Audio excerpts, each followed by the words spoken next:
विधायक जी आते नहीं हैं। 20 सालों से सड़कें अंधेरे में हैं। 20 सालों से अंधेरा बहुत है और विधायक जी क्षेत्र का दौरा करने आते नहीं हैं। बस्ती क्षेत्रों की ये बातें इस बार टक्कर काटे की है। इस बार चुनाव लग रहा है।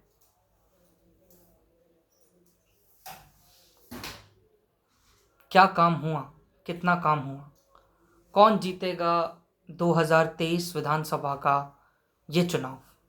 नमस्कार साथियों, मैं नयन। जैसा कि आप सभी जानते हैं, पिछले कई समय से हम लोग जगह जगह पर जा के सर्वे ले रहे हैं। प्रयास था पूरे मध्य प्रदेश का एग्जिट पोल निकालें, किंतु इंदौर शहर पर ही हम इस बार हमारा एग्जिट पोल निकाल पाए हैं।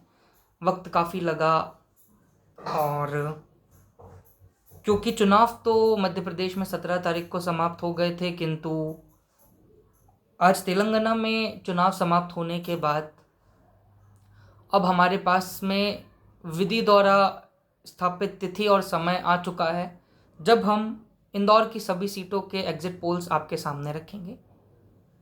देखिए, ये सर्वे का सैंपल साइज अलग होता है। आप सभी मतदाताओं से पूछ नहीं सकते हैं, इसीलिए ये ओपिनियन सर्वे होता है जो जनता का ओपिनियन उनके चॉइसेस के हिसाब से बताता है, जैसे जैसे दिन और माहौल आगे बढ़ते जाते हैं उसको लेकर के। हम इंदौर एवं शहर और ग्रामीण सभी सीटों का इसमें एक विशेष रूप से इस सर्वे में आपको रिपोर्ट दिखा रहे हैं। पहली विधानसभा जिसकी हम बात करें तो महू विधानसभा के रुझान हमारे सामने हैं। भारतीय जनता पार्टी से मंत्री उषा ठाकुर जी यहाँ की मौजूदा विधायक हैं। और महू की अगर बात करें तो कैंट आर्मी का इलाका होता है।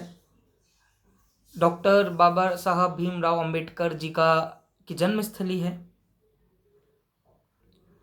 इस बार मुकाबला महू में त्रिकोणीय हो गया क्योंकि भाजपा से मंत्री उषा ठाकुर जी पर एक बार भरोसा दिलाया गया, भरोसा दिया है उन पर, भाजपा ने जताया है।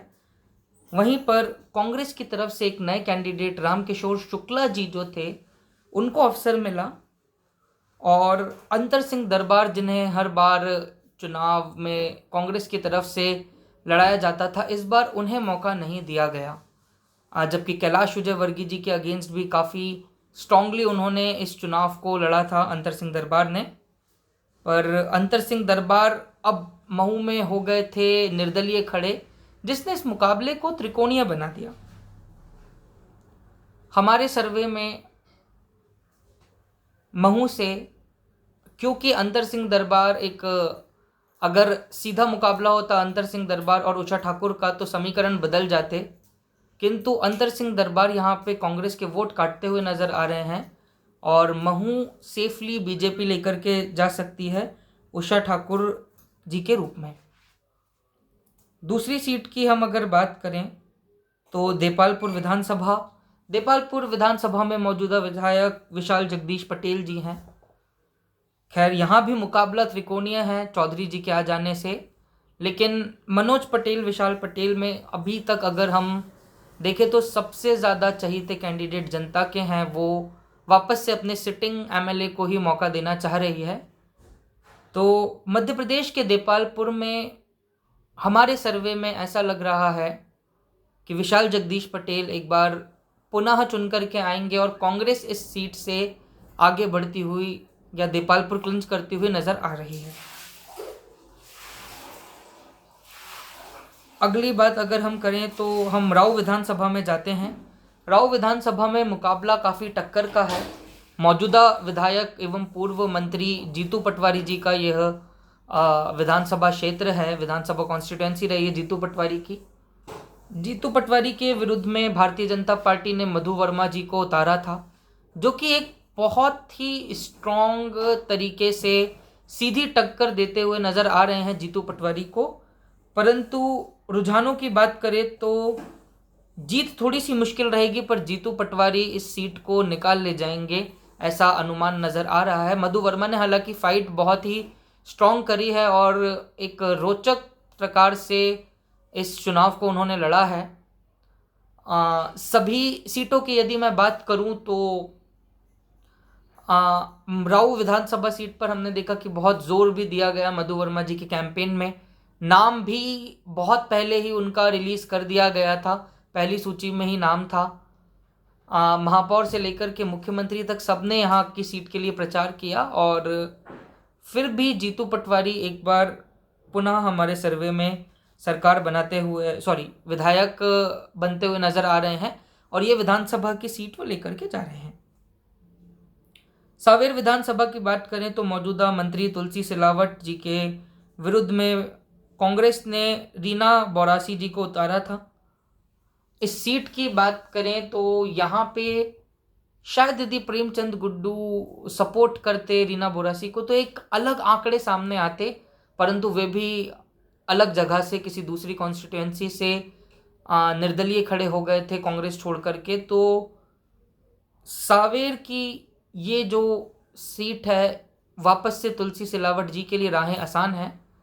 हालांकि सेफली तो नहीं कह सकते हैं, पेच थोड़ा सा फंसा है, पर कंफर्टेबली धीरे धीरे एंड में आते आते तुलसी सिलावट यहाँ से विजेता घोषित हो रहे हैं और करीब करीब हमारे सर्वे में तुलसी सिलावट जी एक अच्छी लीड लेकर के सांवेर विधानसभा से बीजेपी को एक सेफ और ऐतिहासिक जीत दिलाने के तरफ अग्रसर हो रहे हैं।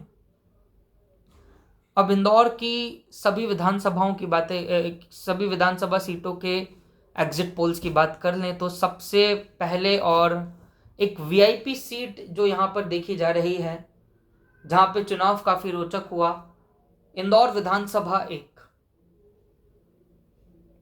इंदौर विधानसभा 1 में इस बार मुकाबला सीधे सीधे बीजेपी और कांग्रेस, या यूं कहें कि कांग्रेस से संजय शुक्ला जो कि मौजूदा विधायक हैं और भारतीय जनता पार्टी से कैलाश विजयवर्गीय जी जो कि महासचिव हैं, इन दोनों के बीच में एक मुकाबला है। एक रोचक टक्कर देखने को मिल रही है। सीधे सीधे तरीके से जनता के मन में भी एक मिक्स्ड मूड्स यहाँ पर देखने को मिल रहे हैं। हालांकि रुझान की बात करें तो विधानसभा 1 किसी भी कैंडिडेट के लिए कंफर्टेबल नहीं है। यहाँ पे एक रोचक मुकाबले की बात है और संजय शुक्ला और कैलाश विजयवर्गीय का मुकाबला आसान नहीं होगा।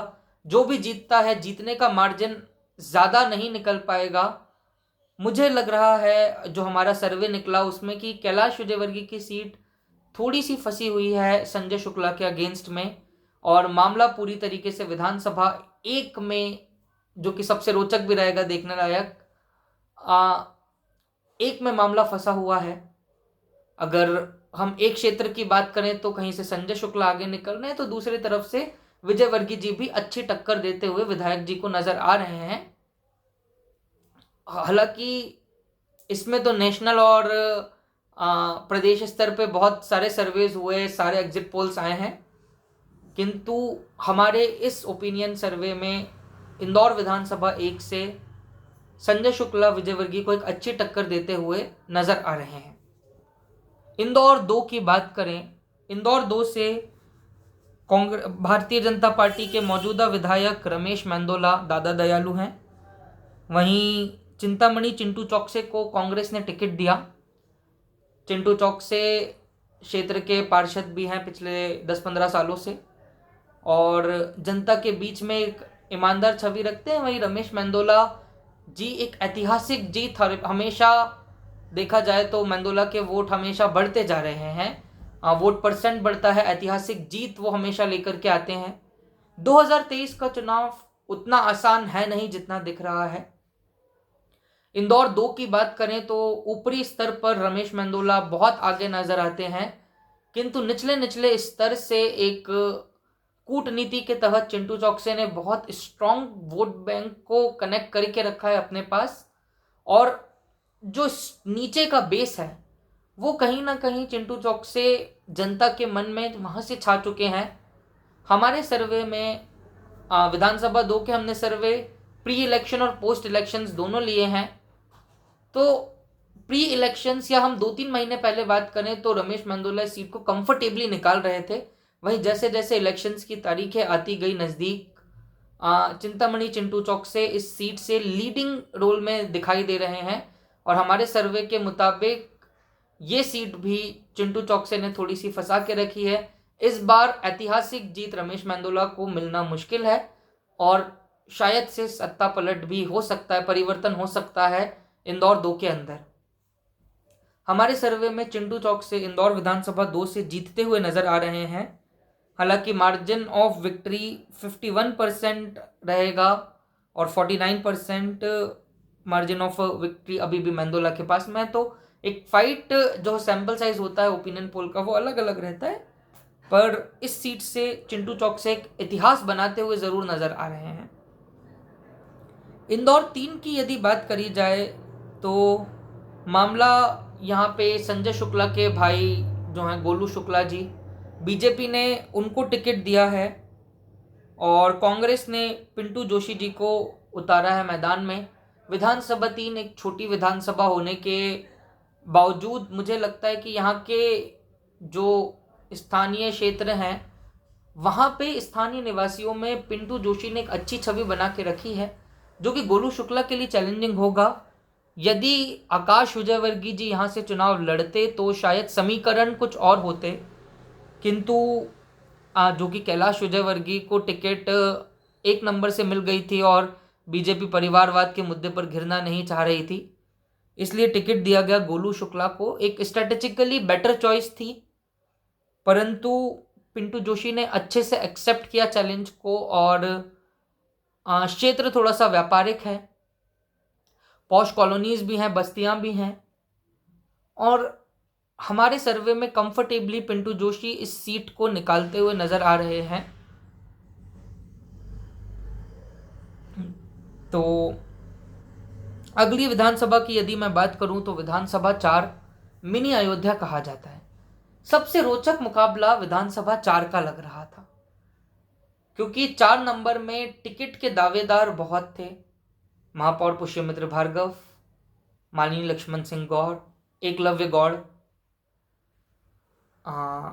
संसद शंकर लालवानी जी, ऐसे तमाम नामों के कयास नजर आ रहे थे। वहीं कांग्रेस से भी अक्षय कांति बम ने पूरा जोर लगाया, लेकिन अंत में जो टिकट लेकर के निकले वो बीजेपी से मालिनी गौड़ और राजा मंधवानी इंडियन नेशनल कांग्रेस से यहां पर मैदान में उतरे हैं।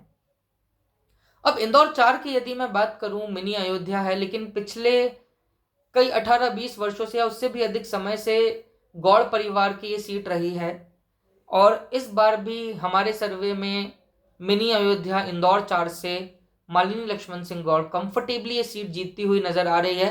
यदि अक्षय कांति आते तो शायद मुकाबला कुछ और रोचक हो सकता था, पर क्योंकि कांति ने मेहनत भी करी, अक्षय कांति बम ने, लेकिन राजा मंधवानी जी टक्कर उतनी तेज नहीं दे पा रहे हैं, ऐसा जनता का मानना है। तो हमारे सर्वे में मालिनी लक्ष्मण सिंह गौड़ भारतीय जनता पार्टी से इंदौर 4 को कंफर्टेबली बिना किसी समस्या के जीतती हुई नजर आ रही है। सबसे रोचक बात, इंदौर विधानसभा 5। इंदौर विधानसभा 5 का पूरा सर्वे करने में हमारी टीम को 2 से 3 महीने भी लगे। बड़ी विधानसभा है, 341 बूथ्स हैं, करीब 4.5 लाख वोटर्स हैं और विधायक महेंद्र हाडिया के बारे में अगर हम बस्ती क्षेत्र में जाएं, यदि हम विकास देखें तो बात आती है विधायक जी 20 सालों से अंधेरे में छोड़ करके गए हैं, आते नहीं हैं, शक्ल दिखाते नहीं हैं। पिछले 2018 के चुनाव की बात करें तो कांग्रेस से सत्यनारायण पटेल को यहाँ पे टिकट दी थी और 11 दिन के चुनावों में 11-12 दिन का जो उनको वक्त मिला था 2018 में, तो सत्यनारायण पटेल इस चुनाव में हार गए थे पिछले बार कुल 1200-1500 वोट से। लेकिन इस बार जब वापस से हम देख रहे हैं इंदौर विधानसभा 5 की स्थिति, तो कहीं ना कहीं एक एंटी इनकम्पेंसी, सत्ता विरोधी लहर जो है वो महेंद्र हाडिया जी के खिलाफ हमको देखने को मिलती है। सत्तू पटेल अगर हम इस सीट की बात करें तो इंदौर 5 भी बहुत रोचक हो गया था। गौरव रणदीवे, महेंद्र हांडिया, नानूराम कुमावत जैसे तमाम दिग्गज नेता भारतीय जनता पार्टी से 5 नंबर की सीट मांग रहे थे। तो वहीं कांग्रेस में सीधा सीधा टक्कर स्वप्निल कोठारी और सत्यनारायण पटेल के बीच थी। हालांकि यहाँ पे भी महेंद्र हांडिया और सत्यनारायण पटेल अपनी अपनी पार्टियों से टिकट लेकर के आते हुए दिखे। किंतु यदि मैं विधानसभा 5 की बात करूं, क्योंकि शहर की सबसे बड़ी कॉन्स्टिट्यूएंसी है, यहाँ पे नया बसेरा, पंचम की फेल, गोमा की फेल, नेहरू नगर, खजराना, आज़ाद नगर, मूसाखेड़ी जैसे बस्ती क्षेत्र हैं। तो वहीं पे महालक्ष्मी नगर, बॉम्बे हॉस्पिटल, तिलक नगर जैसी पॉश कॉलोनियाज भी, पलासिया जैसी पॉश कॉलोनी भी है। इंदौर विधानसभा 5 में